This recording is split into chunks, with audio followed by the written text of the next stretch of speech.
చెత్త నిర్వహణను పక్కాగా అమలు చేస్తే నగరం పరిశుభ్రంగా ఉండటమే కాకుండా పర్యావరణ పరిరక్షణకు కూడా దోహదపడుతుందని కాకినాడ నగరపాలక సంస్థ కమిషనర్ ఎన్వివి సత్యనారాయణ తెలిపారు. సోమవారం నగరంలోని 23-24 డివిజన్లలో రెల్లి కాలనీ, గాయత్రి నగర్, అన్నమ్మ ఘాటి సెంటర్ ప్రాంతాల్లో విస్తృతంగా పర్యటించి పారిశుద్ధ్య పనులను ఆయన స్వయంగా పరిశీలించారు. ఈ సందర్భంగా ఇంటింటికి వెళ్లి ప్రజలతో మాట్లాడిన కమిషనర్ ఇంటి వద్ద ఉత్పత్తి అయ్యే తడి చెత్త, పొడి చెత్తలను వేర్వేరుగా వేస్తున్నారా లేదా అని అడిగి తెలుసుకున్నారు. ప్రతిరోజు కాలువలు శుభ్రపరిచే పనులు జరుగుతున్నాయా లేదా అని సంబంధిత అధికారులను ఆరా తీశారు. తాగునీటి సరఫరా సక్రమంగా జరుగుతుందా అని ప్రశ్నించి నీటి నాణ్యత పరీక్షలు ఎలా నిర్వహిస్తారో వివరించారు. త్రాగునీటి ప్రాథమిక సాంద్రత పరీక్షలపై కూడా ప్రజలకు అవగాహన కల్పించారు. ఈ సందర్భంగా కమిషనర్ సత్యనారాయణ మాట్లాడుతూ స్వచ్ఛత మన నుంచే ప్రారంభం కావాలి. ప్రతి ఇంట్లో ఉత్పత్తి అయ్యే తడి చెత్తను ఇంటి వద్ద కంపోస్టింగ్ చేయడం వల్ల చెత్త సమస్య తగ్గడమే కాకుండా మంచి ఎరువు కూడా లభిస్తుందని సూచించారు. రోడ్లపై ఎవరూ చెత్త వేయకూడదని, కట్టెల పొయ్యిలు ఏర్పాటు చేయరాదని హెచ్చరించారు. స్వచ్ఛ సర్వేక్షణ్ ర్యాంకింగ్లో కాకినాడకు మంచి స్థానం దక్కేలా ప్రజలు పూర్తి సహకారం అందించాలని కోరారు. అనంతరం అన్నమ్మఘాటి సెంటర్లో ఉన్న అన్నా క్యాంటీన్ కమిషనర్ సత్యనారాయణ సందర్శించారు. అక్కడ అల్పాహారం తీసుకుంటున్న ప్రజలతో మాట్లాడి క్యాంటీన్ నిర్వహణపై అభిప్రాయాలు తెలుసుకున్నారు. నిర్వహణలో ఏవైనా లోపాలు ఉంటే వెంటనే ఫిర్యాదు చేయాలని ప్రజలను సూచించారు. అన్నా క్యాంటీన్ సేవలు నాణ్యంగా అందించాలని అధికారులకు ఆదేశాలు జారీ చేశారు. ఈ కార్యక్రమంలో కమిషనర్ వెంట health officer doctor Prithvi Charan, EE Kanakarao, కూటమి నాయకులు పూర్ణ, పాలిక నాని, సచివాలయ సిబ్బంది తదితరులు పాల్గొన్నారు.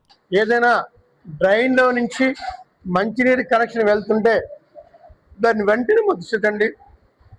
వెంటనే అది రిమూవ్ చేసేసి వేరే కొత్త లైన్ వేసం తప్పించి ఎట్టి పరిస్థితులను కూడా డ్రైన్లో నుంచి మంచినీరు పైపు కనెక్షన్ ఇవ్వకూడదు. అట్లా లైన్లో ఉండదు. ఇప్పుడు అన్ని వేరే అంత దగ్గర సర్టిఫికేట్ తీసుకుంటున్నాము.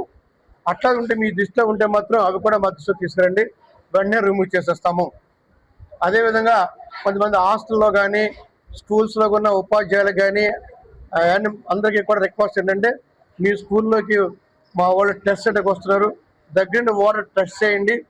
మంచినీళ్ళలో ఏమాత్రం మీకు తేడా ఉన్నా కూడా వెంటనే నీరు సరఫరా ఆపేయండి, మా దృష్టికి తీసుకురండి. మేము మంచినీరు సరఫరా చేస్తాం. అంటే ఎక్కడైనా పొరపాటు జరిగినా ఏ విధమైన పొరపాటు జరగకుండా చర్యలు తీసుకుంటున్నాము. ప్రజలకందరికీ ఒక రిక్వెస్ట్ ఏంటంటే 70% డ్రింకింగ్ వాటర్ మంచినీళ్ళు అందిస్తాము.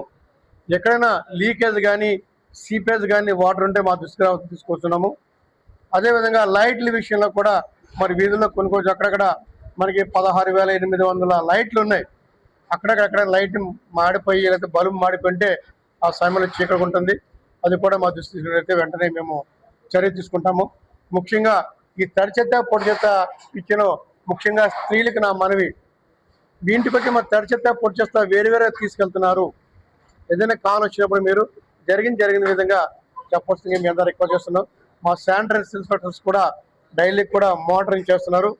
పెద్దలకు కూడా మరి కుటుంబ నాయకులకి, పెద్దలకందరూ కూడా నా రిక్వెస్ట్ ఏంటంటే, మీరు ఏదైనా ఇష్యూస్ ఉంటే ఇట్లాంటి ఈ విషయాల్లో మా దృష్టికి తీసుకొచ్చినట్లయితే మనం చేస్తాము.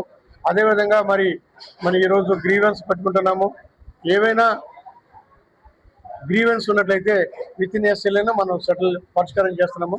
మీకు ఏదైనా అన్సల్డ్ ఇష్యూ ఏదైనా ఉన్నట్టు దానిపైన కూడా మాకు వచ్చి ఫిర్యాదు చేసినట్లయితే తక్షణ చర్యలు తీసుకుంటాము. మరొకసారి అందరికీ కూడా అన్నా క్యాంటీన్ సందర్భంగా చూస్తున్నాము. ఇంకొకసారి మన వీధుల్లో మనం పరిస్థితి చేసినప్పుడు ఇప్పుడే చూస్తాము. ఇంకా కొన్ని వీధుల్లో మరి బయట పొయ్యిలు పెట్టి మంటలు పెట్టి నీళ్లు కాస్తున్నారు. దానివల్ల మీకు పొల్యూషన్ ఏర్పడుతుంది, ట్రాఫిక్ ఇబ్బంది ఏర్పడుతుంది. మరి దానివల్ల మరి రోడ్లు కూడా పాడైపోతున్నాయి. దయించి ఎవరో కూడా మరి మంటలు పొయ్యిల మీద పట్టవద్దని మీ అందరికీ నేను రిక్వెస్ట్ చేస్తున్నానండి. సో అందరికీ మరొకసారి నమస్కారాలండి. ఒకసారి ఇది చూసి మనం వద్దామండి.